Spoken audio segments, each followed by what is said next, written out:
Welcome to Not Your Ordinary Parts, a podcast where we talk about hard things associated with the human experience with the goal of increasing awareness, growth, and healing.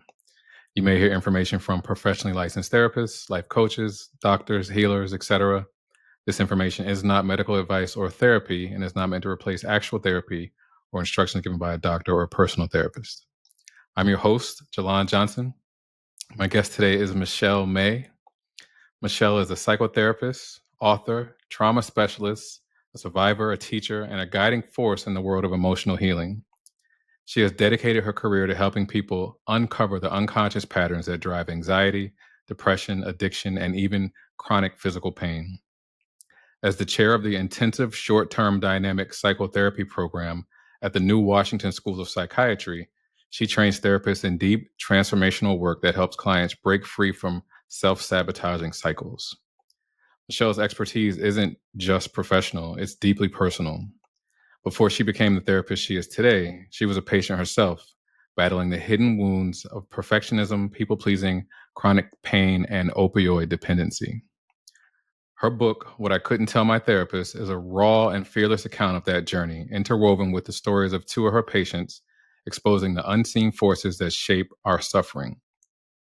Through her work, she reveals that the mind and body are not separate, that our deepest wounds live in both, and that true healing requires the courage to confront what we avoid most. Michelle's mission is clear: to help people break free from the defenses that once protected them, but now hold them back, and to unravel the unconscious patterns that keep them stuck in the cycles of fear, self-sabotage, and pain. Michelle is living proof that even when healing feels impossible, even when the past feels too heavy to escape, transformation is always within reach. So, Michelle, welcome to the show, and thank you so much for being my guest. Thank you so much for having me. I gave a brief description of who you are, but if you could, would you bring us to speed on how you got to who and where you are today?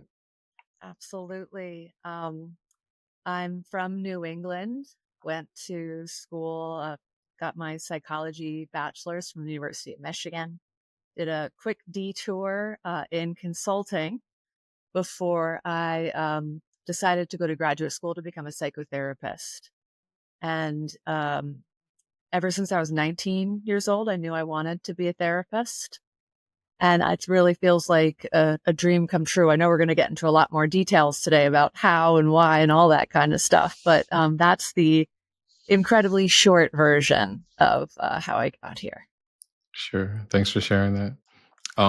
Before you stepped into therapy, before you started uncovering what was really driving your pain, who were you? Not the person that you projected to the world, but the person beneath it all. You know, it's interesting because on one level, I mean, I knew so much less than I know now. And I would say enjoyed a certain level of lack of awareness.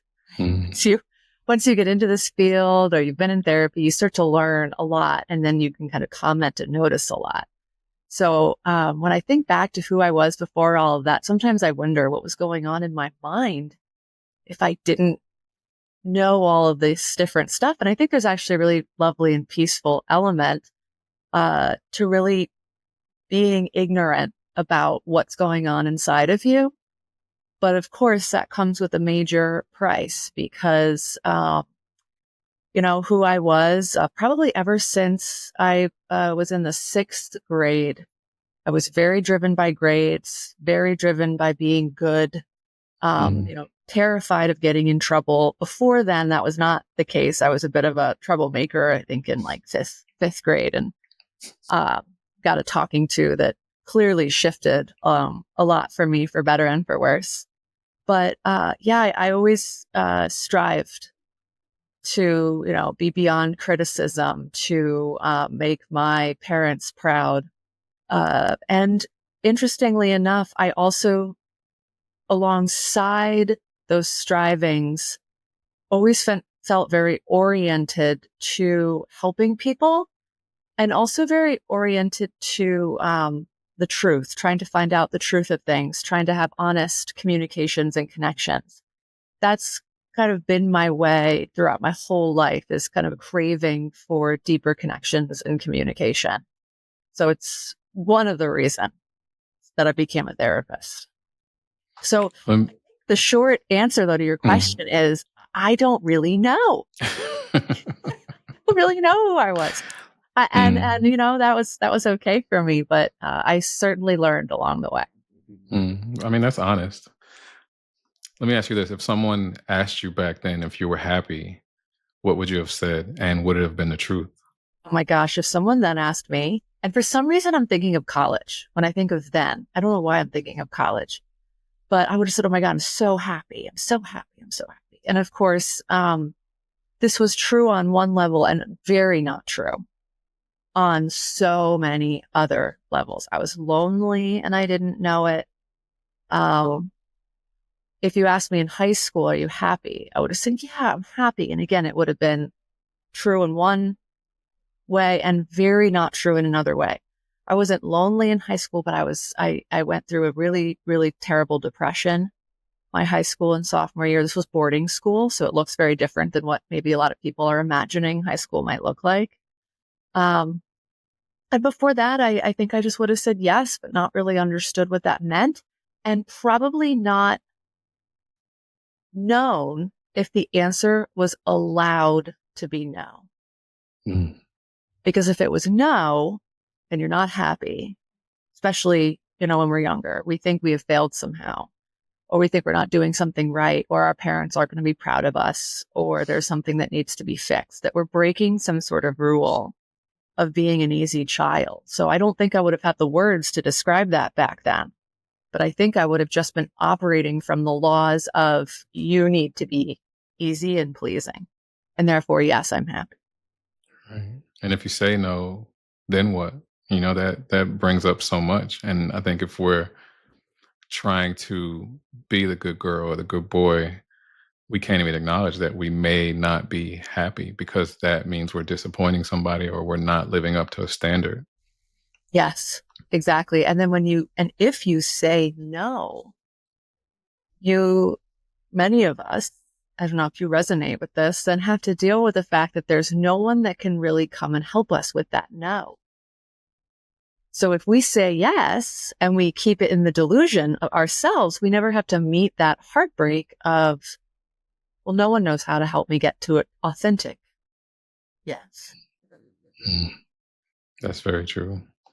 So much of your story revolves around an identity that was built on perfectionism, people pleasing, pushing through the pain instead of acknowledging it. Was there a point where those patterns stopped being survival mechanisms and started becoming chains that kept you trapped?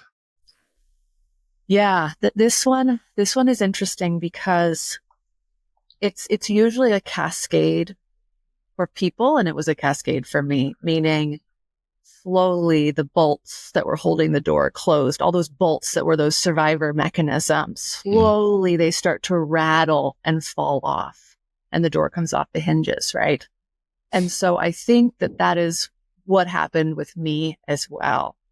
And I know we're going to get into this more, but after I graduated from college, I was in a profession I hated. I spent 2 years as a consultant, as I mentioned before. And I was happy, right? My life was just great. No problems. Of course, none of that was true. I had tons of problems. I had tons of things I was struggling with, but in the middle of the night, I woke up with this headache, that didn't go away for 6 years. And, with that chronic pain, I'd never had chronic pain before that. I had had surgeries and problems and physical issues before that, but not chronic pain like a headache that never ever went away. And it was, I would say, only when that head pain started and I realized I tried my hardest to push through it. But that head pain forced me to see not only were you not perfect before, but you can't be perfect now. You cannot please everyone. I was just in so much pain. Those like those nails could not stay in the, like they had to rattle off.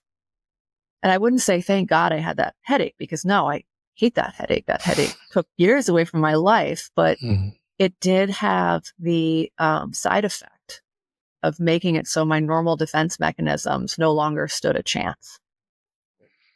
I've heard it said that when you don't know how to say no, your body will say it for you. That's exactly right. And that's exactly what my body did. And for me, it was a chronic headache, but for others, it's depression, fatigue. That body saying no can come in so many different forms. Was there ever a point in therapy where you just realized I can't live like this anymore? No, actually. Hmm. Yeah,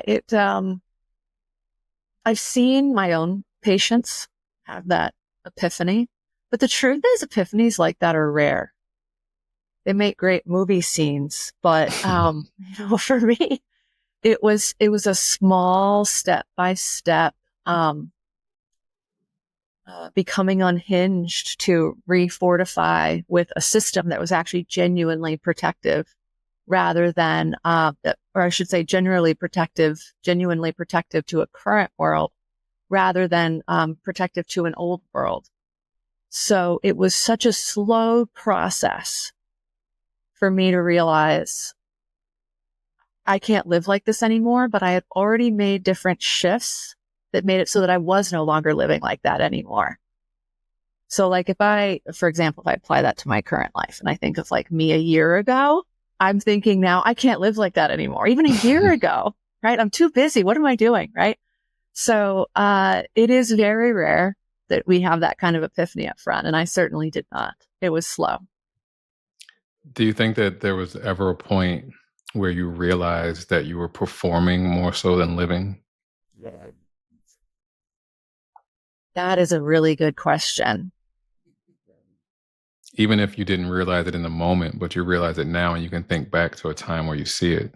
Oh my gosh. Yeah. I think, I was performing as recently as 10 minutes ago. Mm. It's to say that one never performs. I think that would be like a manic denial in a way, right? Mm. And so I'm constantly, I love this question so much because I'm constantly playing with that tension between when one goes into a performance and doesn't know it, and when one is truly kind of embodied into the authentic self. And so I know I kind of rotate, I think, as most people do, and just hoping for less and less rotations and Mm. more time spent with authentic self. But in terms of incredible performances that lasted way too long, again, I think back to college, when you had to perform happiness in social situations. I was brought up to think I was an extrovert, only to realize later I'm actually an introvert, and that fatigue I'm feeling and that is authentic, and that excitement might be real, but is it also blended in with a performance? So it's so difficult to sometimes tease these things out. But yeah, I can think back to so many points in my life where it was really coming from a performance, and I can feel when it's not. Feel like, I don't know if you experience this too, but like that real feeling of like it's just you and you in there, Mhm. right? Rather than you and those fortresses and those walls or those masks that we've all rotated so much through in our life. Thinking about you saying that you performed as an extrovert to really be an introvert. I don't know why, but this came to my head like being a kid and telling your mom you like spaghetti when you really hate it and you have to eat it every night. Oh my gosh, yes. That would be terrible. Yes, yes. That is such a great way to put it. It was terrible. I didn't even know. Mm. I had no idea. Interestingly, it wasn't until COVID and coming out of COVID that I figured out what I authentically was. Social situations were no longer exhausting, because really, I'm going to go on a little tangent here Do about it. introversion and extroversion. But really, people think introversion, extroversion is kind of innate in, your factory setting. But actually, introversion and extroversion is also determined by the kind of defense mechanisms you use. So if when I'm around people, I'm using a lot of defense mechanisms, I have masks, maybe I'm projecting a lot. Oh, do those people like me? I don't think they do because they just looked at me funny and all that kind of stuff. Mm. I'm going to drain my energy. I think it's the social situation, but it's actually the internal way I'm relating to myself. Right. And so I might then think I'm an introvert. So if you deal with those defense mechanisms, you can completely switch what kind of introvert, extrovert, or ambivert, or whatever you might be. So anyway, it's just a quick note on extrovert introversion, because that's what I found is I thought I was an extrovert. I actually thought I was an extrovert too. Then I thought I was an introvert, and now I'm like, oh, it depends. Shit. So anyway, sidetrack. I think this builds perfectly into the next question, which is in your book you write about how one truth can actually cover up another truth. And when you think about that, that's pretty scary because it means you can be being honest and also lying at the same time. What was the truth you were telling yourself before therapy, and what was the real truth buried underneath it? Yeah, I sometimes call this fake newsing yourself, right? Because the most toxic kind of fake news is the kind that covers facts but leaves out other facts, right? So very manipulative strategy. And when you're doing it to yourself, you can't really know. And that's why therapy is so helpful, because someone can point that out to you. But there were many truths I was telling myself to hide other truths. But some of the earliest ones that I can remember from when I first went to like my first full-blown therapy, which is with Dr. A in my book, What I Couldn't Tell My Therapist. That was like the first time I like really went. I'd been to many other therapists, but it didn't really feel like therapy, deep dive therapy. The truth I told myself was that I had a really lovely, easy childhood, and that it didn't get chaotic until I was 13, 14. And I really believed that. That was a narrative. I remember telling people that, I had such a lovely childhood, such a lovely childhood. And that was the truth. We had beautiful Christmases, beautiful homes. I had amazing education. I grew up with a great amount of financial privilege. I don't think I wanted for anything except for a dog, which, boo-hoo. And I really felt all that. And I always had good friends and that type of thing. But what that truth hid was the fact that I did not experience what I sometimes refer to as like emotional privilege, like kind of privilege or the kind of just health and growth that comes from being raised in an environment that is emotionally connected and accepting.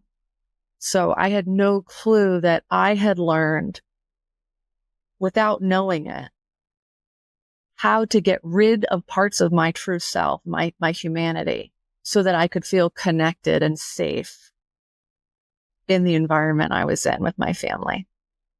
So I had no idea. I didn't know. My body showed it in other ways and my personality showed it in other ways, but that was certainly a way to cover up the complexity of the full picture. I've never heard of emotional privilege. And it's funny because when we think of privilege, we always think of it as a bad thing. And emotional privilege is definitely not a bad thing. It might be for those who didn't get it. Exactly. Yep. Because the first thing I thought was, okay, that's no different than any other privilege, but also it's a birthright, I would feel. So when you don't get that, I think you do have to kind of play the chameleon role where you disconnect from parts of yourself, true, authentic parts of yourself, in order to fit in or to help stabilize other people's emotional states. And that could take a toll on you. It really can. Exactly. Yeah, someone's going to live a totally different life if they've grown up in an environment where all the pieces of them were accepted. Mm-hmm. When you first started therapy, did you feel like, with Dr. A, when you were doing your deep dive therapy, did you feel like you deserved to be there? I did. Yeah, I absolutely did. The thought of deserving or not deserving never went through my mind. What I didn't feel like I deserved were certain opinions and emotions. So I could go to therapy. I deserved therapy. I deserved good therapy as Mm. long as I stayed with these emotions and these beliefs. But I didn't think I deserved to remember something, say, negative about my mother. Because A, that's not how she remembered it. And B, she would be very hurt to know that I was sharing this memory or that I had that perspective of it. So that, no, my God, no. I did not deserve that. So therapy, yes, but only if I stayed into a certain lane. When you said that you deserve to have good therapy, to me, that felt like a privilege. And the first thing I thought was, okay, well, what about people who are afraid of therapy or don't feel like they deserve healing or to be able to tell their story to somebody? What would you say to them so that they can understand why they also deserve not just therapy, but good therapy? Yeah. And I mean, this question has like 6 subcomponents. So you might have to bring me back into focus. Okay. Okay. So good therapy is not accessible to all, right? I mean, you and I discussed a little bit of this when we first briefly talked. First of all, there's not a lot of quality training for therapists. Most of the quality training I received for being a therapist happened after graduate school, and I had to go out there and I had to pursue it. But I also had to have the financial freedom to pursue it. So, and access. There is now actually more access thanks for things being online. So for example, the program that I chair at, we can now help people all over the country and the world who normally couldn't have access to, a good training. So it's one thing to really keep in mind is that I had the privilege of accessing good therapy, and not everybody does. And then if there's access, say you live in a city where there might be more quality therapists, there's still, not the finances that always allow for that. And that's why, I'm a licensed professional counselor, and built into our ethics is that we offer either some pro bono work or sliding fee work, which I think is a lovely thing to have built into the system as something that you do. So that was one track. That's like 2 subcomponents of the first question. The other element that I think you're asking about, tell me if I've lost track, are the people that actually get into that therapy that are sitting there, they have a good therapist, but they don't feel like they deserve it internally, right? Yes. And that is incredibly common. It's incredibly common across socioeconomic, racial, cultural groups, period. And when we say, I don't deserve, right, one of the reasons why we might have that going on is because we have a certain defense mechanism. If you use psychodynamic language, or I have a certain part, right? If we use, you know way more about IFS probably than I do. So we'll have to, you'll correct me if I'm wrong, but that is telling us that. And it started to learn to tell us those things for a good reason. So if you're someone that goes into therapy and you do experience, I don't deserve X good thing, that is something to share and to dive into, not to try to bypass. We call that resisting the resistance. Go around it and hope it just goes away. But it needs to be directly looked at and either honored or challenged or whatever it might be, to really figure out, actually, is there some wisdom in that we might not be realizing? And how do we bring even greater wisdom to that kind of a voice that says, I don't deserve, through, authentic self, which I know, tons of it. The parts of us that may not feel deserving can often stem from being disconnected early on from ourselves, our body, our emotions. Was there ever a moment where you felt disconnected and wondered if you'd ever truly feel again? So a moment I felt truly disconnected and didn't know if I'd ever feel again. Let me think.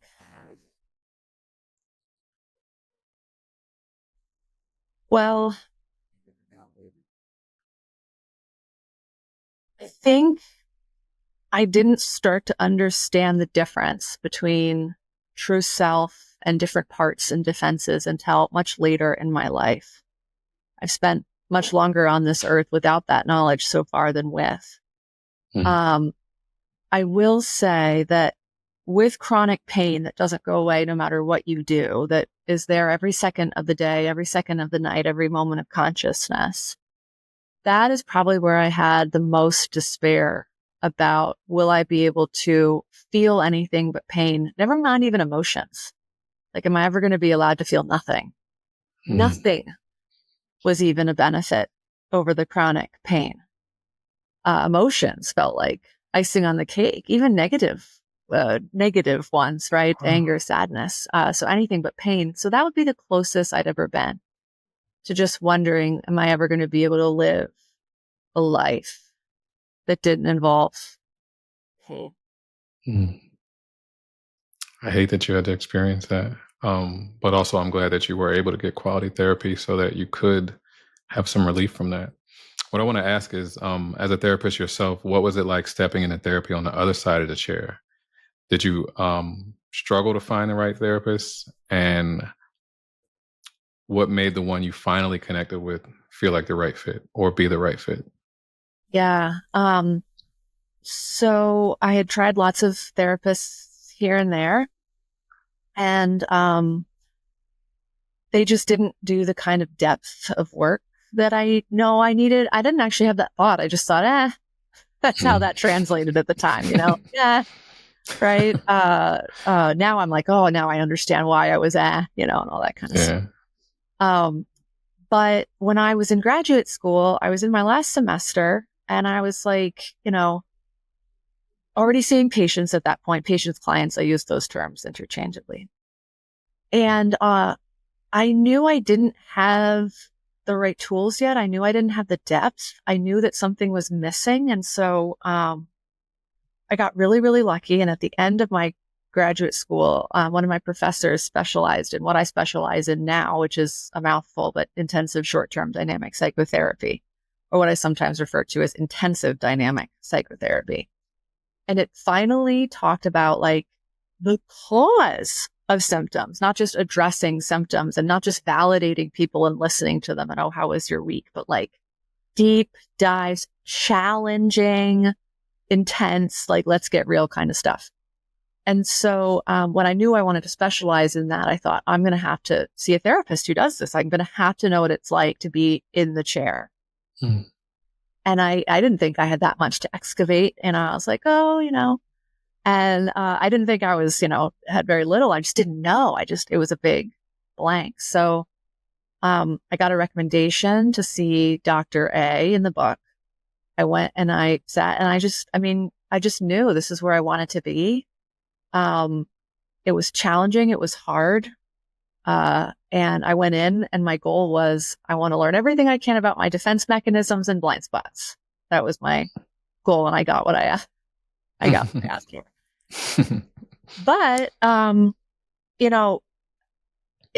bit of a spoiler alert with the book. As you saw in the book, I do end up leaving Dr. A because, but I spent like 4 years with him. So it's still a really great chunk of time, and he helped me immeasurably. But I could tell that whatever was next for me needed a different set of eyes. And so another thing, just for anyone listening to this, thinking you have to find like the one right person, it's usually more about listening to yourself and working together and saying, yeah, there actually usually is more than one person that can help me with wherever I am. So thankfully in the book, I found 3 very good therapists. And then after, it's not even in the book, I found another therapist who just, again, unbelievably helpful and exactly what I needed for that point in my life. So thankfully, there's multiple great people out there. You talked about feeling like there was a war going on inside of you. What did that look like? And when did you realize that so much of your identity had been built around avoiding something deeper? The war really came into focus when I was in those therapy sessions, the intensive dynamic therapy sessions. And that's because my therapist and the therapist's job is to be so honest and help you have a safe body at the same time, right? Be as honest with you as what your body can handle while inviting you into what you normally avoid. And so with those constant invitations to feel honestly and to think honestly meant that I was having constant refusals from the defensive forces or parts, right? And so that's when I felt the war the most. You're sitting there and your conscious mind is like, yes, I want to feel the depth of my feelings. I want to feel the truth in my body. And the resistances and the defenses are like, no, don't do it. And they're just battling it out. So that's when I felt it the most. What was the second part of your What when did you realize so much of your identity had been built around avoiding something deeper? Yeah, it was when I wrote my book. Mm. Yeah, it was writing the book because, as you know, the end of the book is about beginning to write the book. So, writing it in and of itself was very, enlightening for me. I wrote a totally different book at first. And it was a book that my defense mechanisms wrote to protect everybody in my world. Then I realized, well, how can I help them? How can I help the reader be honest with what's inside of themselves when I'm writing it through my defense mechanisms? I cannot do that. Wow. And that decision started some of the hardest years of my hardest and sweatiest years of my life. While you were in therapy, what was harder for you, admitting the truth to yourself or saying it out loud to someone else? Oh, to myself. Mm. Yeah, to myself. Once you can say it to yourself, or I should say, once I say it to myself, I feel like I can say it out loud. I know that's not how everybody is, but for me, the struggle is saying it to me, which is why I always needed a therapist who could hold me to the truth, no matter what my resistances were doing. I needed therapists who could root for the core of me, who knew like my core can handle the truth. Your core can handle the truth. Our cores can handle the truth. So we need a therapist that can stand by that while our resistances keep blocking that so that we can say it to ourselves. And then, say it to others. And in my case, help others liberate themselves as well. I love that you said liberate, because I was going to ask you, why do you think it's so difficult to get to that core? How can those parts build up those defenses to be so unsurmountable? Because those defenses protected us from unbearable pain. Unbearable pain. At whatever stage that pain was entered into our lives, those defenses were compassionate and helpful. Always. They're always developed like that. That they are ultimately trying to protect and haven't gotten the news that they either no longer need to do it anymore, or that they're doing it in a way that is now leading to more pain for a stronger self now, right? They have to be the protectors, the defenses have to be reintroduced to who we really are so they can see, oh, she or he or they are actually capable of facing these emotions now and these truths. So it's really an incredible system of facing the fact that things that are meant to protect actually no longer do. Yeah, I agree so much. All right, let's talk about mom. How did your relationship with your mom shape the way you learned to suppress yourself? Whoa. Now, it is tough to admit that, and I talk about this in my book, that my memory of certain things is foggy. And it's foggy for several reasons. One, because I wasn't allowed to remember, like I mentioned before. right? Remembering painful things or remembering things that my mother did that were painful to me. The very act of remembering, holding on to and experiencing life as it was and is a major threat to my mother. And that's because for anybody, it brings up shame, it brings up guilt, it can bring up other painful feelings and even more painful defense mechanisms. So the very fact that remembering wasn't allowed shaped me greatly. Because it made me repress so much into my body. And to ultimately feel like to be me was to be wrong. That it was not acceptable. And I know so many people relate to this. Like, this is not a me thing. This is like an us thing. This is a we thing. That's So a that would be one strong of the message to hear. What did you need from your mom that you would say you never got? Probably to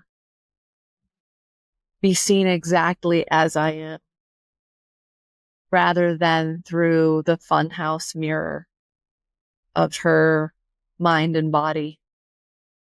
One of the most empowering, beautiful, nurturing things we can receive is to be seen through another's eyes accurately and wholly, right?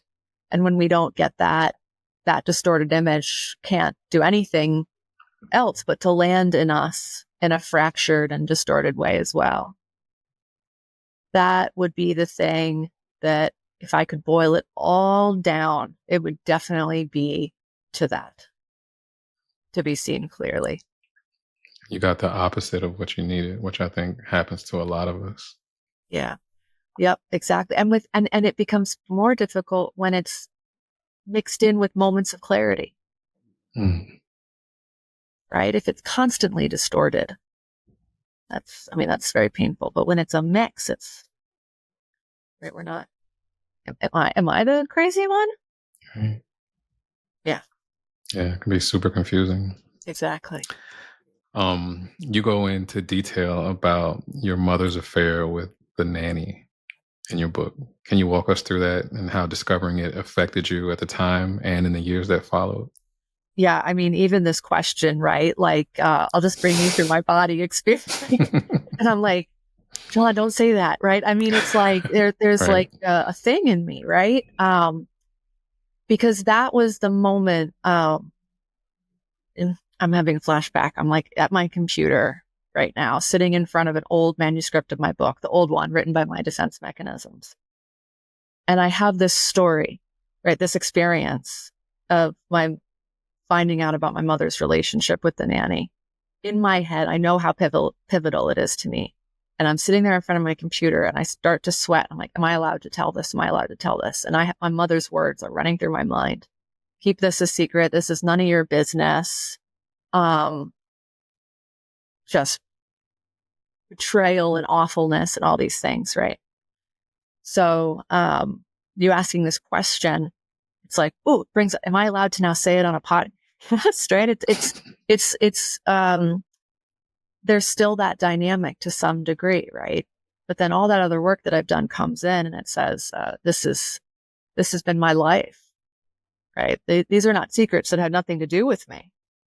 Right? This was an experience for me. So I just wanted to share that as kind of an initial gut reaction to your question. But the actual question is just kind of, you're asking about what that was like for me. Is that kind of what it boils down to? Yeah. Gosh, the year before that, was my first year at boarding school. And I was always happy to be away from home. I think part of me felt that it wasn't, where I could thrive in a lot of ways. And my parents had told me that they were getting a divorce during that first year. And, I had huge suspicions that my mother and the nanny were quite close. And about halfway through my freshman year of high school, I had started a relationship with a with a classmate, with the girl in my class at school. And we were incredible. I mean, the relationship was think your classic initial high school romance, right? But we were navigating it being with two girls. And I wanted to share it with people, and she did not at the time. So we were also navigating secrecy, but I had told my family. So my mother knew, the nanny knew, everyone kind of close in my world knew. And so, yeah, I'm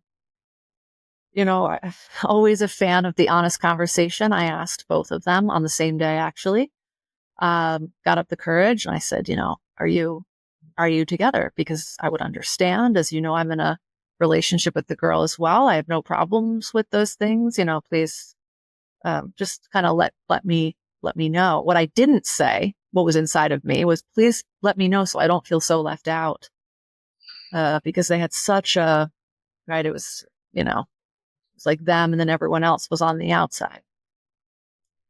And they both said, no, we're just really close. And, I said, okay. And then amazingly, that exact same day, that I gathered the courage to ask them, we were at this resort, for spring break, and I was sharing a bedroom with my mother, and I had gotten out of the shower, and my mom had her makeup case, like this big on the thing. And looking for a hair tie, I discovered the love note. And I'll never forget that moment. I can flash back to it right now. I can see me holding it. I can see me dropping it. And it was the moment that I learned that people can and will lie to any degree. And I would say that changed me forever. That is true, but that might be overstating the effect of the actual event and understating what it meant for me on the grand scale, right? How to navigate those relationships after the fact, what it is to operate with secrets, what it is to be told not to say anything, and then left alone to manage those emotions. That's really where the impact came from. The impact came from the aftermath of being left with certain emotional realities without having somebody to hold them with you and process them with you. That's really the bigger thing. How did your relationship with your mom fare or suffer as a result of you finding out afterward? Yeah, I knew I was holding now, her, one of her most shameful secrets, according to her. I didn't think it was shameful. I remember just trying to communicate that to her. But I knew she felt that way, and which kind of meant, I think I might have put this in my book, but like daughter as therefore like nuclear bomb. I was kind of someone walking around this world with something inside of her that she wanted nothing to do with. My mom and I were not particularly close anyway before that. I was always closer to my dad. But and I'm also away at boarding school most of the time. That's the other thing. It's not like I'm around her, right? This was a rare spring break kind of thing. So, it is an understatement to say it did not do good things for our relationship. Because I think maybe, I can't remember, it might have been 6 months. I ended up telling my girlfriend about it. And, I know my mom was very upset with me for that. And then, I would tell like significant others, boyfriends. I kind of made it a thing. Like, okay, I'll only tell the person I'm in a relationship with, or I'll only tell like my best friend. That's kind of how I justified it in my head, because I thought I was committing the biggest crime imaginable, right? And I know my mother was always horrified, and very disappointed to know that I had done that. How did it feel when you told your significant other or significant others? Was it a relief? Was it something you felt shameful about, or like what was the emotional response? It was both. It was a relief, and it also it felt like I could finally let somebody into my world, and that reality could be reality for a moment. And so there was like, it's funny, I've not thought about this since you're literally asking me this question right now. It felt like delicious. Like there was something like, oh my God, green can be green right now, right? Reality can be reality. But it always came with absolute, you did a bad thing again, yeah. So those things always came together, a mix. Got you. Looking back, were there moments in your childhood when boundaries, whether they were physical or emotional, felt blurred or crossed in a way that you didn't understand at the time? And if so, how did that shape the way you related to yourself and others later in life? Fabulous question. Boundaries. Boundaries is such a thing now, right? We didn't have words for this back when we're talking now. Emotional boundaries were crossed a lot. I'm having one specific memory go through my mind that's also in what I couldn't tell my therapist, of, I'd had a boyfriend in college who came to visit me, and my mother and I were actually having this really lovely conversation. I was like, oh my gosh, I'm having a lovely conversation with my mother about my new boyfriend. And then she had asked me, did you sleep with him when he came to visit you? I didn't feel like I could say no. Like no was not really an option, even though of course it was, but we were very much like, you obey, you follow the rules. Lying was like the ultimate sin. We had like a pact and a whole thing that my mother would say to like double check if we weren't lying. And if we lied, then it was like so shameful. So when she asked me that, I said, yeah, we did. And then, on my end, all I heard was kind of garble and a smash, and then the phone call ended. But my mother had drawn the phone, and then she called me right back afterwards saying that she had drawn the phone. And so there are these kinds of emotional barriers, right? Where actually kids need secrets. Kids need boundaries, right? And then as for physical boundaries, that was less common. But I know that the emotional boundaries were way more impactful than the physical boundaries were when they were crossed, actually. And I had to rebuild my sense of permission to have boundaries and my sense of permission to, just do something that someone else wouldn't like. Right. So that's how that impacted me in the long run. I think when you grow up without boundaries, or you're told that boundaries are wrong by your caregivers, it can feel so wrong or bad to choose yourself in a healthy way. And I think once you establish the right within yourself that boundaries are something you deserve and a right, it's liberating when you can tell someone, if you want to have a relationship with me that's healthy, this is where I start and stop. Because then you give the choice to them. Exactly. And when we first start doing that, a lot of people, I have a lot of clients that describe it as like they're genuinely feeling like they've just left the spaceship and they're floating in outer space. Mm-hmm. They've jumped off the cliff and they're in a free fall. It's so viscerally terrifying, because to say no and to differentiate and to hope that there's still a connection, for those of us where to say no and differentiate did mean a break, we really weren't free falling, because those were our caregivers. Those were who we depended on. So there's like almost a life and death process coming up inside of us the first few times we learn and try to say no.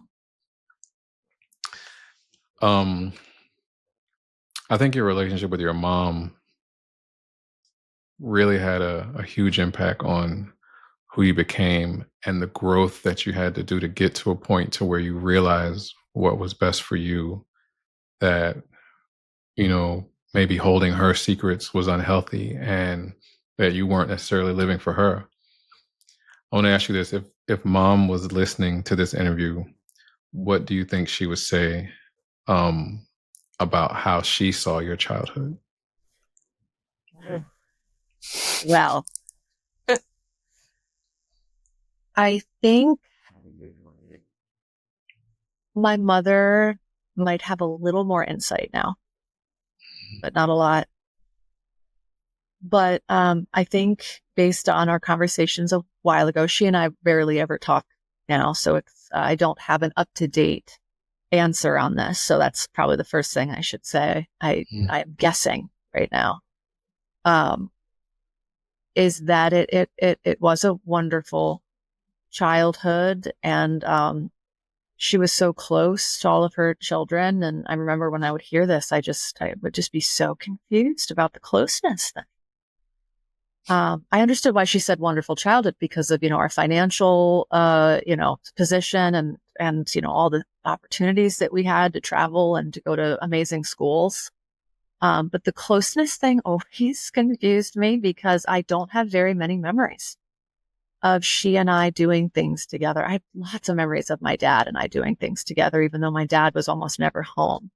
That could be because it felt more special to do things with my dad because he was never home, and it felt more commonplace to do things with my mom because she was almost always home. But we also, I had at least 11 nannies by the time I was 10. So who was raising me and who was, most of my memories are me by myself, playing outdoors. And they're actually very positive memories. I love playing outside and eating 4-leaf clovers and thinking they tasted like green beans, like a lot of different memories like that. But yeah, I think I don't know what she would say now, but I know that she had, gushingly positive things to say at certain points throughout our history. And there have been brief moments of some other narratives from her, depending on kind of where she is or what kind of mood she's in. So I think the beautiful thing about your question is that finally, when I get asked that, you're the only one that has asked me all these questions, these kinds of questions. But when I've asked myself those questions or those thoughts have come up in my mind, the answer is finally separated from what I'm allowed to say and do, which feels amazing. That's that liberation of she can have her mind, and I can have mine. And that I know that was when I first felt that experience of she can have her mind and I can have my mind. It really was a felt. It's like an embodied position. It's not a mindset. It's an embodied position. Well, because I'm sure your nervous system was tied to the fact that you weren't allowed to have your own, thoughts and opinions. 100% tied. Every fiber of my being was tied to it. Yeah. Mm. And Has she read the book? Not to my knowledge. Is she aware that she is aware? She really. There's so much here, but what I will say is, my thought when I first told her I was going to write a book, I didn't even know what it was going to be about. This was before even my first draft that my defenses wrote. And I was even nervous to tell her I was thinking of writing one. And the first thing she said to me, I remember this quote. She said, "Am I going to have to change my name, move, and lose all my friends?" Oh. And at this point, I actually thought my book was going to all be about like opioids and my medical odyssey. And again, that was a whole nother reason why I don't write about mom. Don't do that. Right. And she went through a very hard time after I told her that. And so I was like, yeah, don't write about mom. And then I said to myself, I'm not going to tell my mom anything else about the book until I know it's going to be published. Because if it's not going to be published, I don't want to put her through anything that I don't need to put her through. So years went by of me stressing about it as an understatement. It was an unbearable weight for all the years I was working on the book, about what her reaction would be. And then, amazingly, the week I was going to call her to tell her, hey, the book is getting published and it does have things in it that I know will be really, really hard for you to read and hear. She actually reached out to me first and she says, I have something to share with you. And I was like, oh my goodness. And we talked, and long story short, she had some very, very good news for me about meeting somebody and moving. And she was in incredibly high spirits, and it sounded in that moment that she was in a happy place. And then I told her about what I just said to you about the book's going to be published and it has things in it. And she gave me her blessing. So she gave me her blessing to write it. Or not to write it, but, just to do it. And that's kind of the last she and I have ever spoken about it. So I doubt she'll read it. And I am very much okay with that. I think it's very telling that was the last time that you spoke about it, and that even at this point in your life, you were still concerned to such a high degree about how she would respond to facts, your lived experience. Exactly. Yeah. Yeah. I was very afraid of several different things. One is whether or not she would hurt herself. I had to work through that. And when you have somebody's potential safety on the line, especially when you're a child, I did not feel that as a child. I'm not saying that was my thing, but I know people who did hold the weight of their parents hurting themselves, thinking that their behavior would make the difference between whether their parent kept themselves safe or not. That is an unbearable weight. And I had to learn but for me, it was as an adult, to separate out and to know that when we're adults, we're the ones that protect ourselves. And a lot of the book is about choosing loyalty to me to make my body well, because it was so sick, rather than to a loved one. And so many of us have to make that choice, or, have to struggle with that in a million different ways. Mine's just one way that story goes, but everyone else who struggles with something is probably dealing with that negotiation between loyalty to themselves and their body and their loved one or their loved ones.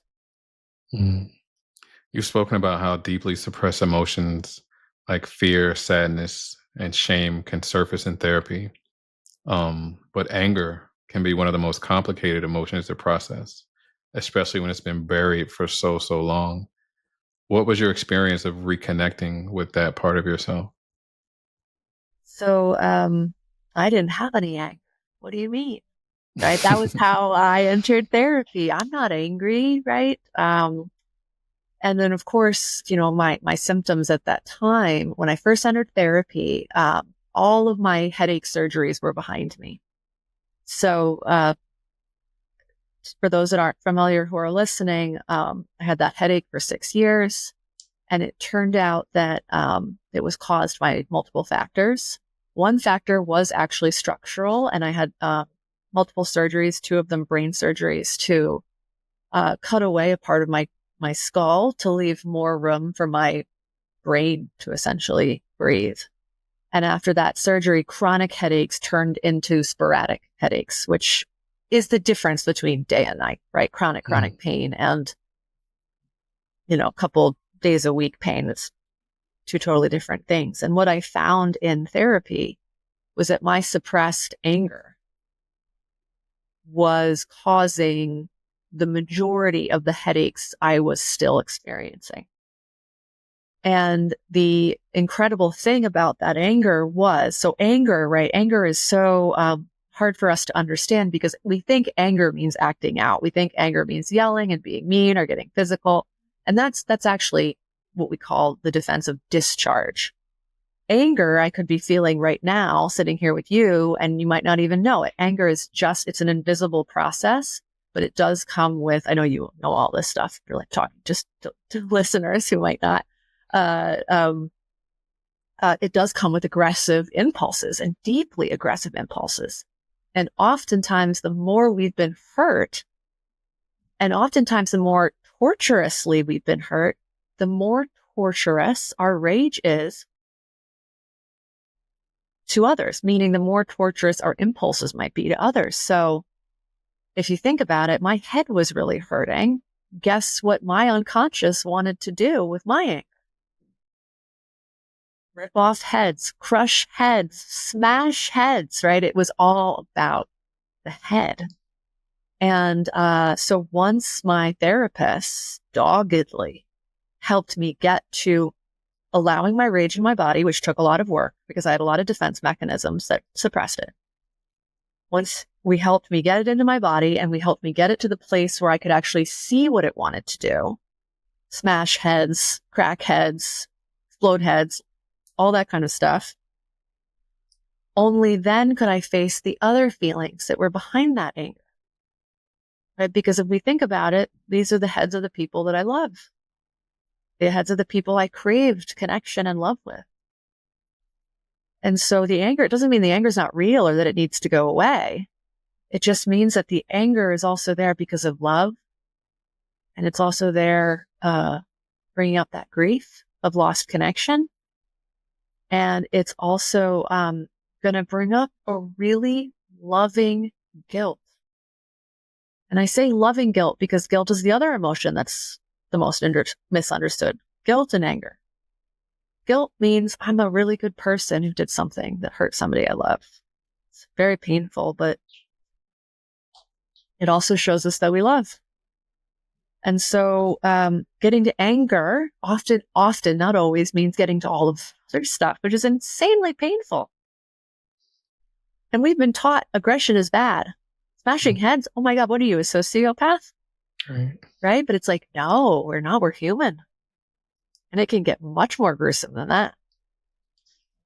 But we're storing all of that inside. And so, yeah, getting to that anger was part of my liberation, for sure. Helped my headaches plummet down even more. I'm so glad you were able to do that. Thank you. At what point in therapy did you realize just how much anger you had been holding, and what did it feel like when you were finally able to free yourself from it? Well, when I became so attracted to intensive dynamic psychotherapy or intensive short-term dynamic psychotherapy, I had a hint that I had a lot of rage stuck in me because it's a really good type of therapy to get to rage. And I was like, well, why would I be drawn to this? Why do I intuitively understand that people have massive amounts of rage buried in them? Why do I intuitively get that? Why am I drawn to that? So I had an idea, but it wasn't until I sat in the chair as a client and saw that war that we were talking about before, that I realized, well, if there wasn't aggression, there wouldn't be all of these defense mechanisms, right? It's kind of like, I like to say it sometimes, I don't know why I think of this, but it's like, if you think of, the cliche classic ghost with like a sheet over it with two eyes, right? The reason why there's a ghost there is because the sheet has something to stand on, right? I don't know why that is the thing that comes to my mind. But it's the same thing with defense mechanisms, right? Defenses wouldn't be there if there wasn't something to resist, if there wasn't rage or guilt or sexual feelings or love or grief or whatever it is you're defending against. So when I saw that evidence, I was like, ooh, I'm in there somewhere. I'm in there. I'm the ghost underneath the sheet. I'm in there. I didn't know how torturous my rage would be. I didn't know how deep and gruesome my rage would be until I gave myself permission to let it through my body. I had no idea it was that extreme. When you say you gave yourself permission to let it through your body, what did it feel like when it started coming through? You'd think it would feel horrible. Feels amazing. Feels amazing. All of a sudden you're like, oh my God, I have all this power. And of course you're not hurting a fly, right? While it's happening. So there's nothing wrong. No one's getting hurt. And finally, I wasn't getting hurt.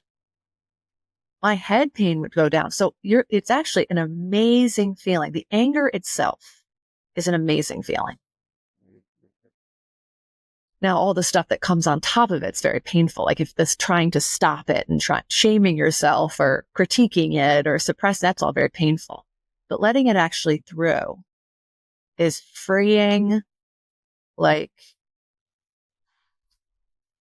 very powerful. For somebody who may relate to suppressed anger, but may not have, the resources to let it out, but they want to, and they want to know what it feels like. Is there a way you can describe it? Absolutely. So anger follows a pretty specific pathway in the body, but not everybody feels the full activated pathway. So I'll tell you first what it's not, that a lot of people think it is. They think it's tension like tension in their body, but tension kind of like you're wearing a straitjacket tension. That's anxiety. Anger is power out, but it's controlled power, right? It's not screaming. It's not punching a wall. That's the discharge of anger. And that can have, like, if you go to kickboxing and you let it out that way, that can have massive therapeutic components. In somatic breath work, there's a lot of expressing of anger that has massive therapeutic components. It's just that those methods won't help your body become less anxious the next time anger comes into it. For that, you need to help it stay in your body. And the power, sometimes it can start in the feet. Sometimes it starts in the lower abdomen. Sometimes it starts even deeper in the pelvic floor. Sometimes people notice it starting in the chest. Sometimes people notice starting it in the arms. Some people notice it in the hands, but think of some type of version of volcanic energy, power, flow, life force. Life force. And again, if you're angry without anxiety, it's controlled. You're calm, right? So it's really this woof of life, of energy, but it's powerful, strong, and it moves forward and out without actually having to have your body do something forward and out. It's funny because a lot of people say, I need to go get some anger out. And like you said, they'll either go kickboxing or running or play basketball or do something like that. But to think that anger can come out when there's space for it, you would have to create the space for it. And like you said, it's not punching a wall or something like that. That's anxiety. So you'd have to work through the defense mechanisms to have access to the anger, correct? Exactly right. And you have to unlearn all the things you thought anger was. And then it gets real. Like all of a sudden you're like, oh, I thought anger was easy because I can just go to kickboxing. And again, nothing wrong with kickboxing. Fabulous, But yeah, it's actually about letting it take its course through your body without that discharge. You're absolutely right. Noticing the things that block it. Yeah, basically everything you said. Exactly right. Pain also is complicated, and it can reveal deep truths, and it can serve also as a disguise, protecting us from something even more painful. How did you come to understand the role that pain played for you, and when did you first suspect that your chronic pain wasn't just physical?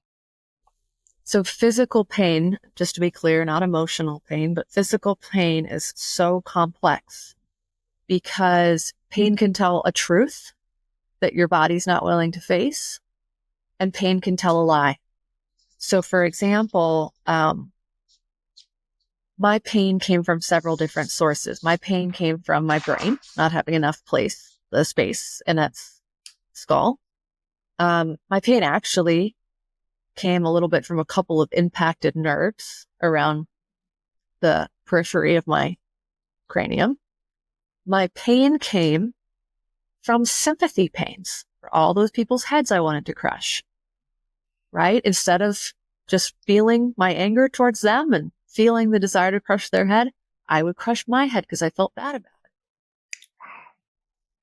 My pain also came from a learned behavior of if I have a headache, I get to take opioids. Because I knew I knew the dangers of addiction and dependence and all of that with opioids. I also knew that opioids were the only medication that could help me live my life. So I made sure I didn't abuse them, and I made sure I had rules. I only take a Percocet, for example, my favorite, if I have head pain. Percocet was like the mom I never had. Made me feel better, comforted me, made my tension go away. So my body went, get a headache so you can have your mommy. Oh my God. That one was the hardest one for me when I stopped taking opioids. That one still breaks my heart to this day. I don't think I will ever not miss opioids. Pain also came from just like a learned pathway. There's a type of pain called neuroplastic pain where our body like learns or thinks that it's in threat and sends pain signals when there's no problem. So that's when pain lies. So in my case, I think I had all of them. And a lot of people have all of them, but I had to go on an odyssey to discover all of those causes. And circling back to the opioids, that was one of the hardest, for sure. Well, especially if they played the role of the mom you never got. Just the fact that you were able to make that connection is huge. Yeah. Yeah. I mean, right? Because everything else is about pushing through and dealing with and lying about and shame and distortions. And Percocet was about relief and calm. And I finally felt reconnected to myself because the pain could finally go away. I mean, the high part of it went away pretty quickly when I started taking them. So, I took opioids every day for 9 straight years. I would say the high part of it was the first 6 months. So it's 8.5 years of just having these little pills in my pocket that whenever I had pain, I could just go to take. I still would be able to focus, it didn't. So yeah, just such and they truly saved me. I don't know this, but, suicide sounded like a pretty good option before the opioids came along. And then they came along and I was like, I think I can live my life. At one point in the book, you wrote, "I love you, opioids." That was one of the rawest, most brutally honest admissions I've ever heard. Now to make the connection that they served a purpose emotionally and also filled a void, it makes perfect sense. Totally. I mean, I mean that. We sometimes say, oh, you can't love something that can't love you back. Yeah, right. You're so cute. Right? Love's like an experience in the body, right? You can't have intimacy with something that can't love you back. But no, my God, to this day, I feel so grateful to those little round, white, grainy pills. To this day, I'm still bitter about the fact that I had to stop taking them. And when I say I had to stop, of course, I'm the one that made that choice.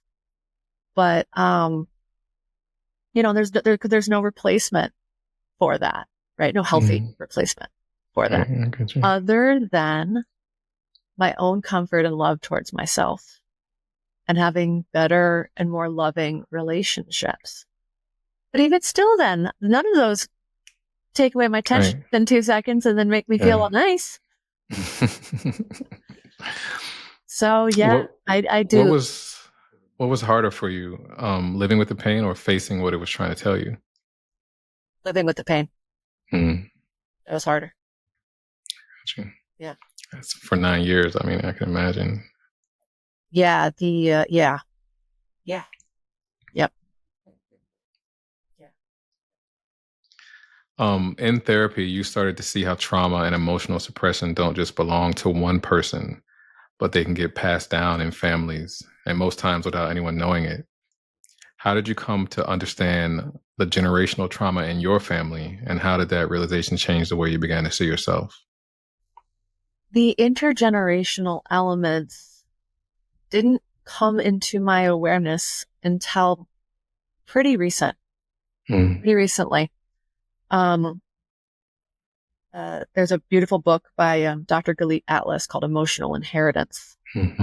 That you know all the books, and you know, with my own family, I could see why certain things that my mom or my dad, why certain things that they did would trickle down into like me and my sisters in a certain way. But we were never close to our extended family. My father was an only child, whose twin was stillborn. And his parents, I didn't know his mother, and my grandfather, I only knew a little bit. My mother's parents, I knew better than I did my father's, but my mother's parents seemed so loving. Um, her sisters, so loving, all of them just so wonderful. And, my mother was an outlier in the family from what I could see. And so I didn't quite really think much of it or understand much of it, but only recently did I start to really understand the intergenerational toxin of shame.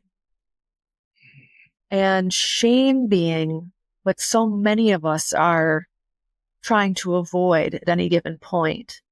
This shame also means being cast out from the tribe, right? And the tribe is everything, everything. And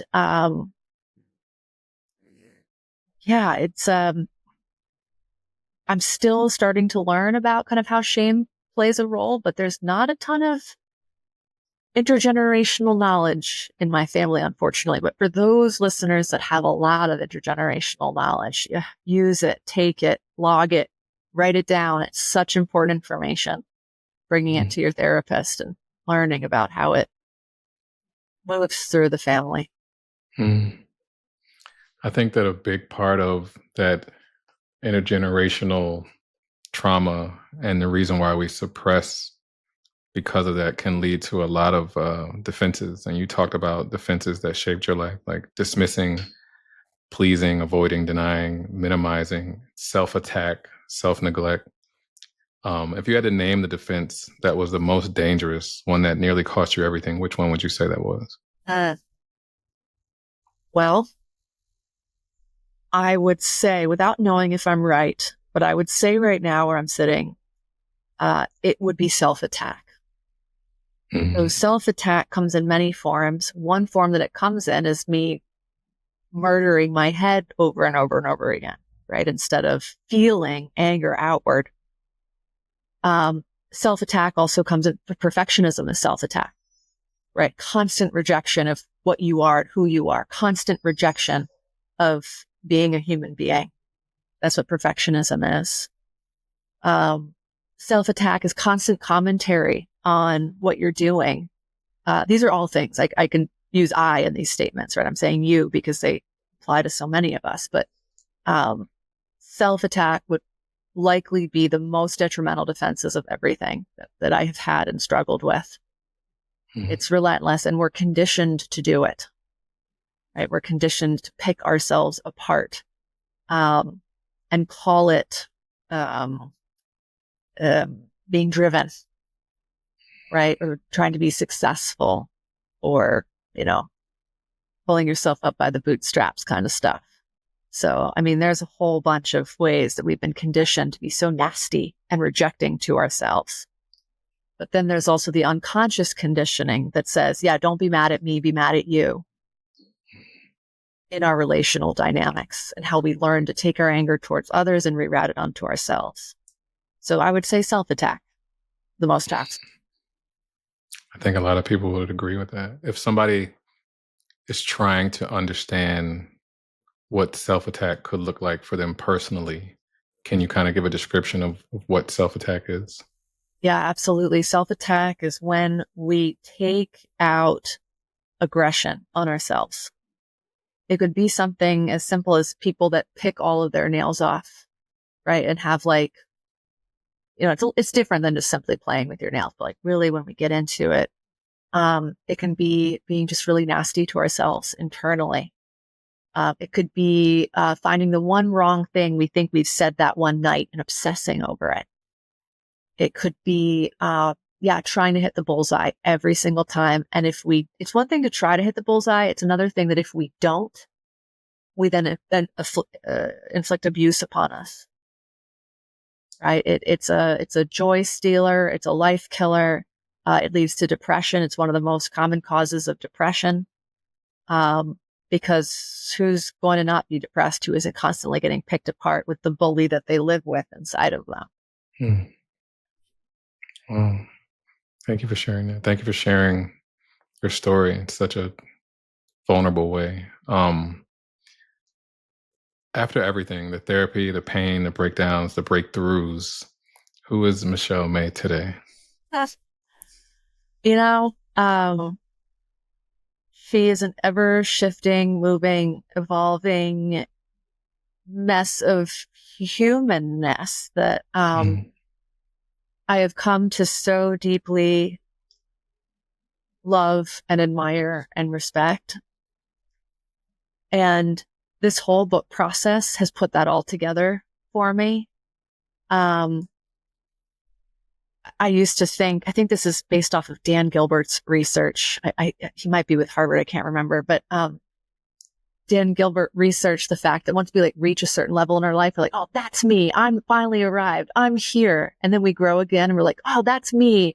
I'm here. I've finally arrived. But we're actually so I used to do that. I used to notice, oh, I've arrived. And that's fallen away completely because it's just this constant evolution of humanness. And I feel like I'm finally getting to experience more of me because there's less of what's not me. And it's, I feel like it's a whole new world now because of that. And writing this book and putting it all out there and finally like letting the secrets go. And having conversations like with people like you and just like connecting with you. It's just been such a gift to me too. It's like, because to be seen, right? To be seen clearly through clear eyes and eyes that have done so much of their own work and connecting in this way. So who am I? I can't wait to keep finding out. That was beautiful. Thank you for sharing. Also, your transformation hasn't just been personal. It's reshaped the way you approach therapy and the way you help others, especially now that you're not only a therapist, but also the chair of the ISTDP. For those unfamiliar, what is it that makes that type of therapy so powerful? Yeah. So, ISTDP or intensive short-term dynamic psychotherapy, such a mouthful. We need a rebrand. Intensive dynamic therapy. What makes it powerful is that it's a way of being with somebody in the most authentic way. It's a way of diving in without wasting any time and getting very clear about what someone's goals are and getting very clear very quickly about why someone's suffering is the way that it is. So all the suffering, the whole reason people go to therapy is because of anxiety and defenses. I'm oversimplifying, but it's mostly these two things. People think they go to therapy because of emotions and bad things that have happened to them. This isn't true.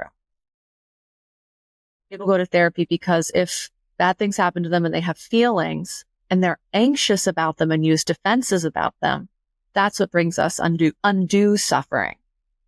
And so ISTDP helps you get to those underlying emotions and helps your body learn to be safe with these emotions so that it doesn't have to trigger as much anxiety and therefore defense mechanisms.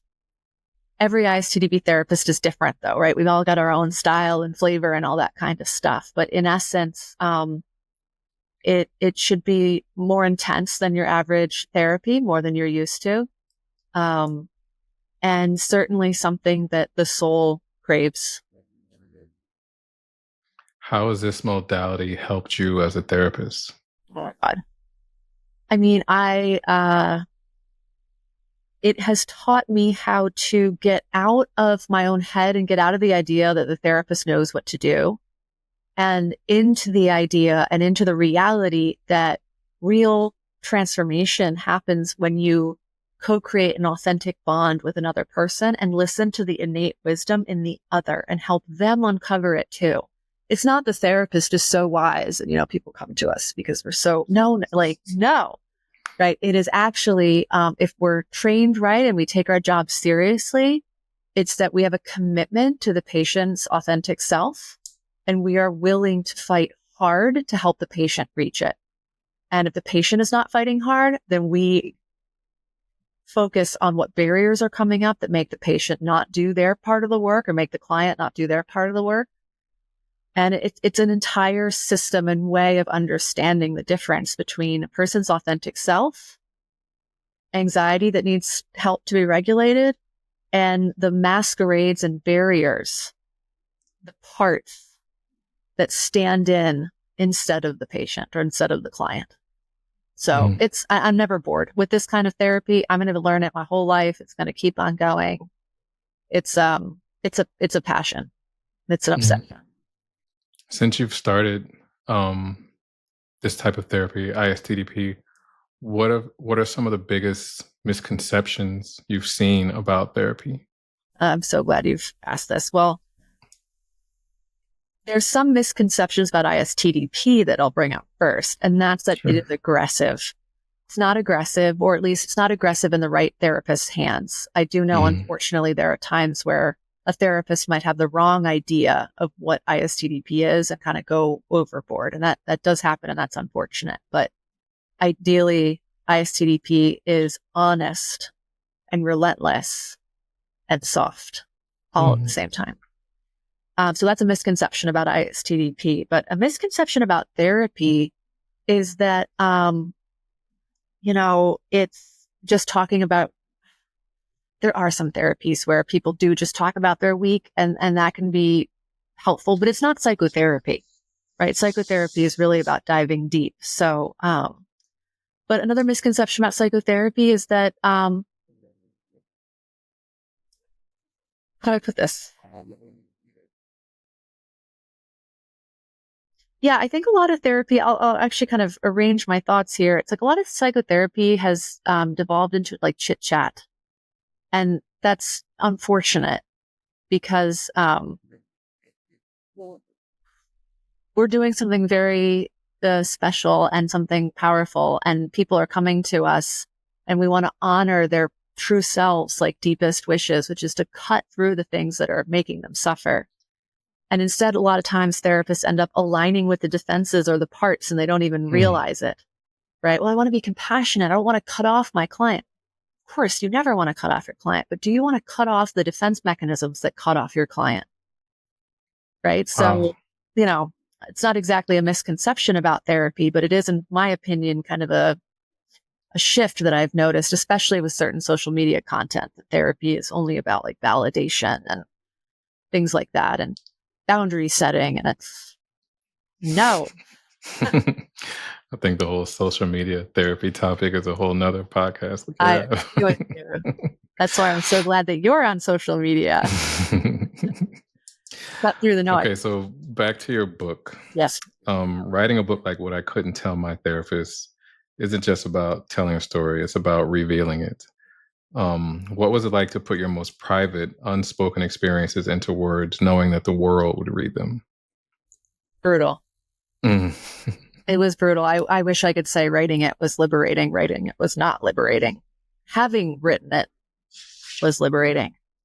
But yeah, the moment I saw my first draft and realized that it was a mask, from that moment on, as I mentioned before,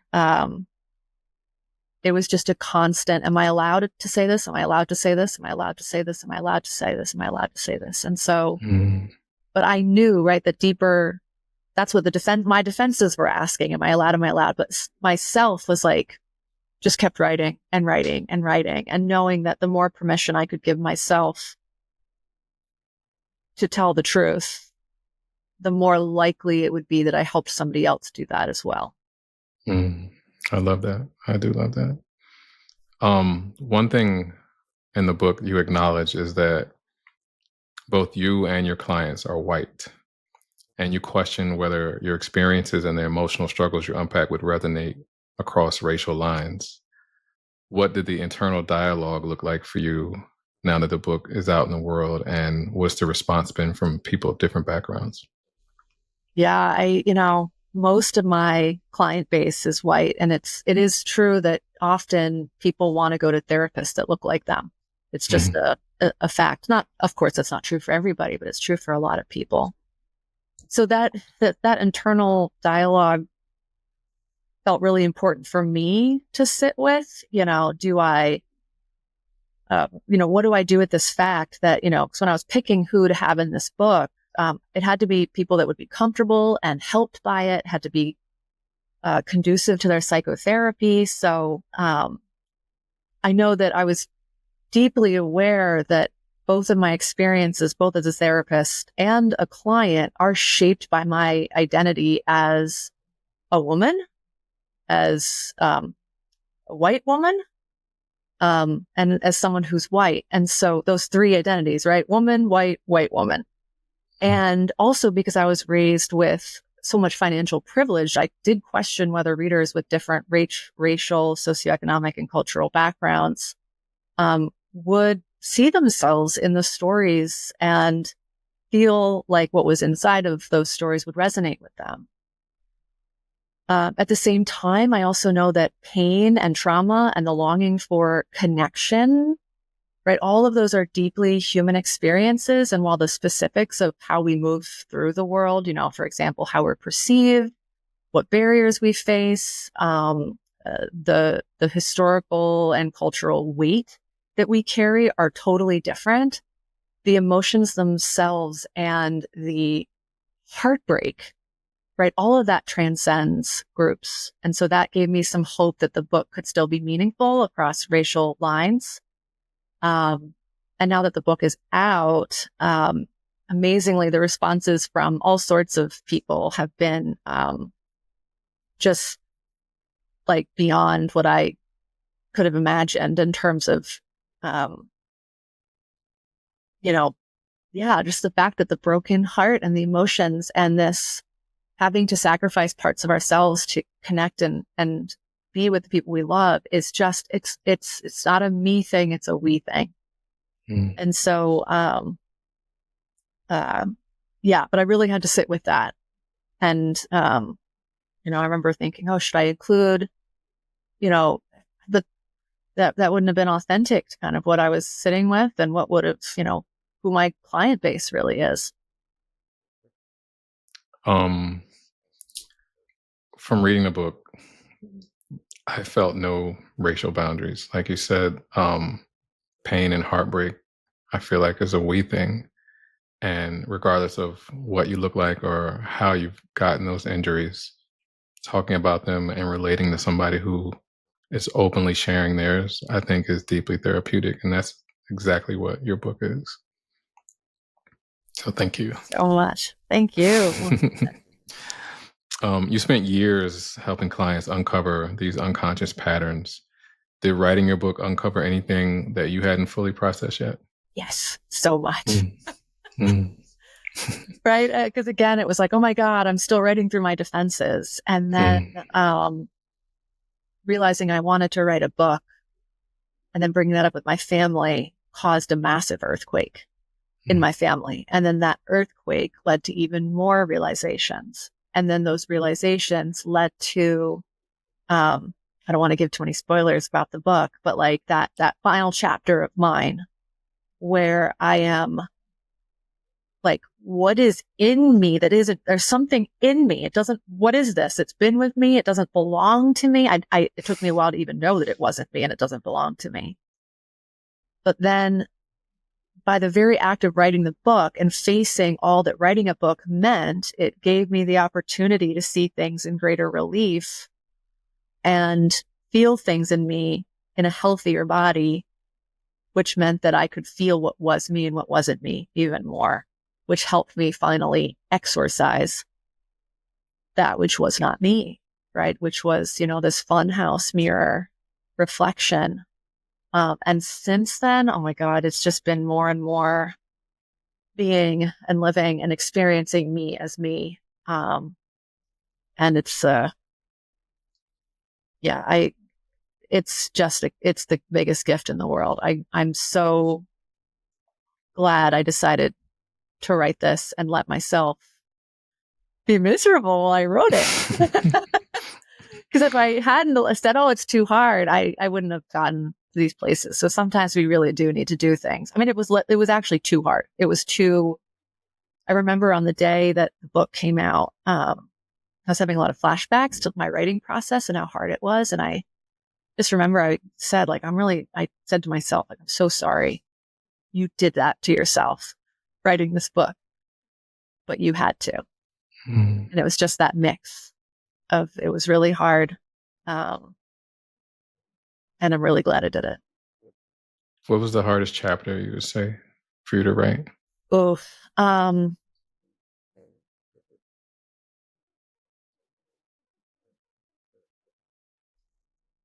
Probably there's a chapter where I'm recalling being hospitalized for a,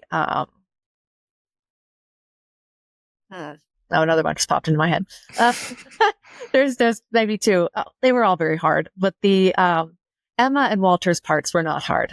That flew out of me within a couple of months. My story took all the rest of the time, but it was when I was hospitalized and I was writing about the way my mind was flashing back to dynamics with my mother while my mother was with me in the room.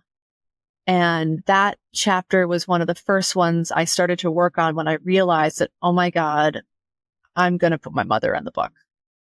Like, oh my God, I can't believe I'm going to, oh my God.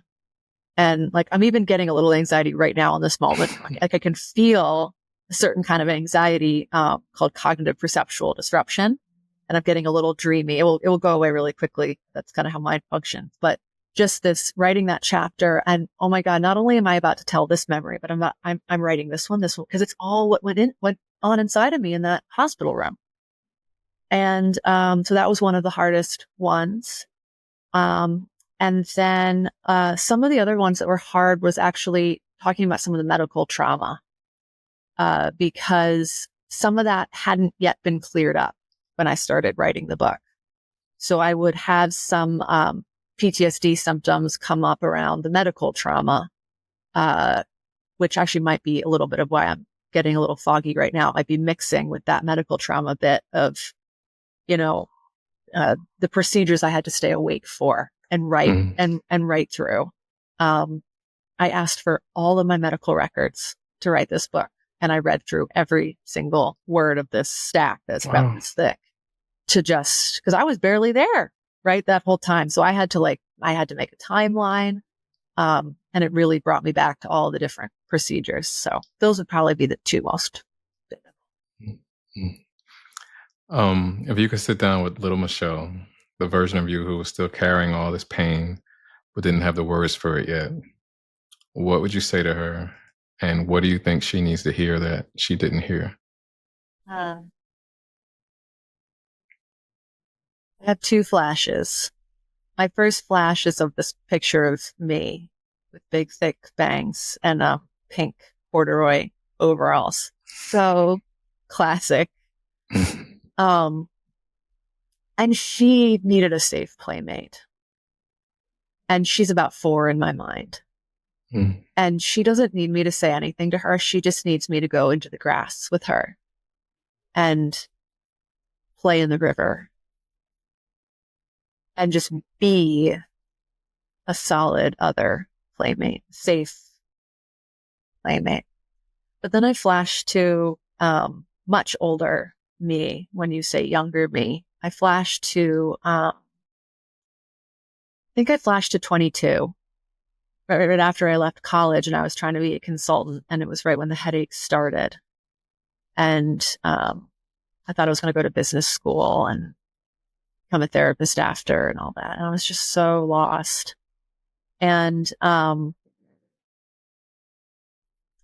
have this image of me taking me by like here, you know, by the shirt, but gentle, and like bringing me close and like looking at me right in the eye and be like, hang on, you are about to be tortured for a very long time. But after, it's going to be amazing. And there's nothing I can say to her that's going to make those tortures. There's nothing I could even do to prepare her. Like there's nothing you can do for anyone, for any chronic pain listeners out there. It's a whole nother type of, misery. So those are the two things that went through my mind when you said that. Okay. Now conversely, with all you're doing to help people, the therapist you've become, the things you've endured, writing the book, if other people had the opportunity to go back and say something to their younger selves, what is it that you want them to know most to be able to tell them?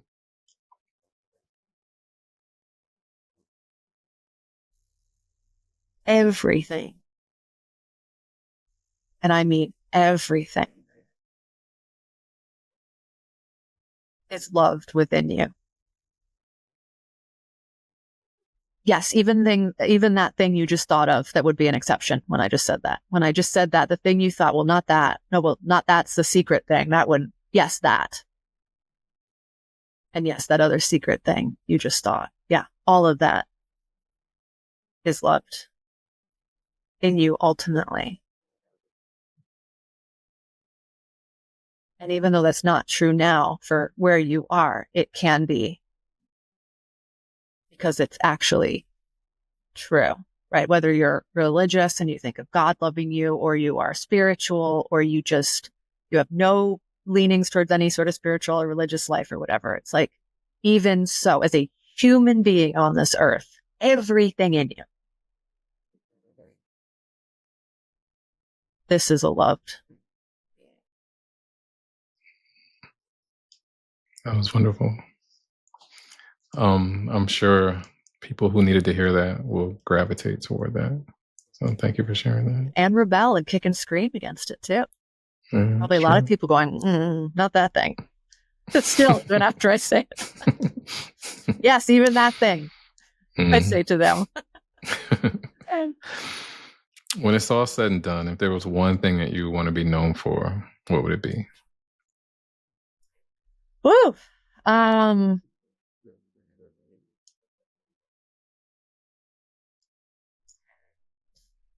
Well, I'll tell you, one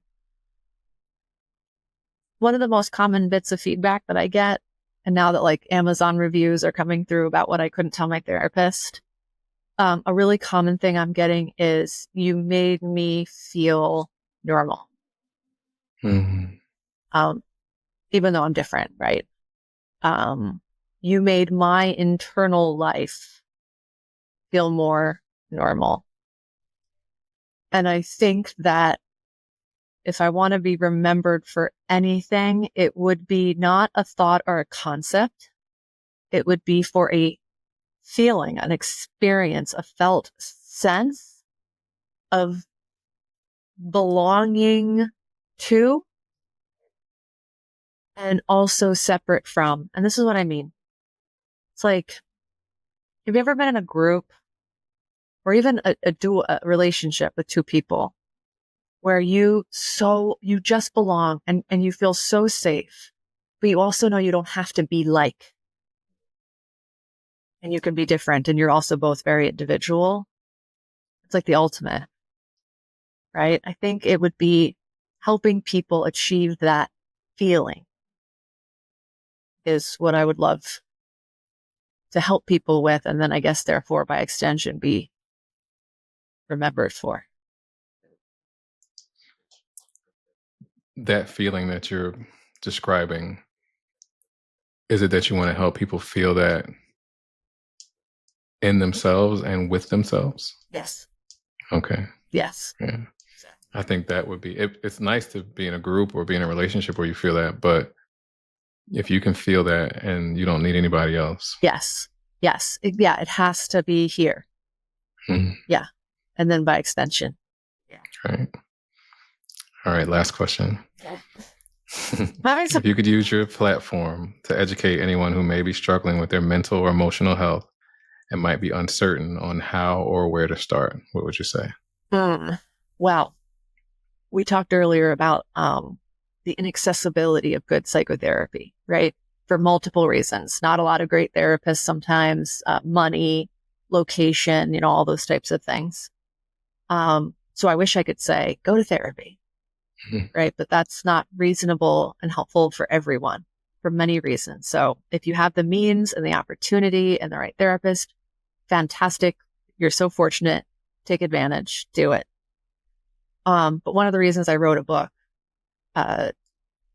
with the type of therapy and as a type of therapy, I designed this book to act as much as I think a book can act as therapy. One would actually be to read book, and other books like No Bad Parts, right? Dick Schwartz and IFS is also fabulous. But having a conversation with yourself about what you really want for yourself and about what you really want for your life, and taking that seriously first is really the first step. And then from there, you can think about what opportunities do I have? What can I do? Who can I connect with is going to be your next question. Who can I connect with? And that might be a friend, might be a family member, might be someone on the internet, can be anyone that you feel safe with. So that's what I would say. Okay. Thank you for that. Thank you for being so generous with your time and My God. agreeing to do this with me. It's been amazing. Your book is incredible. I would employ anyone who hasn't read it or, doesn't have the means for therapy right away. Get your book because it is therapy. If that was your goal, that you got it. Bullseye. Thank you.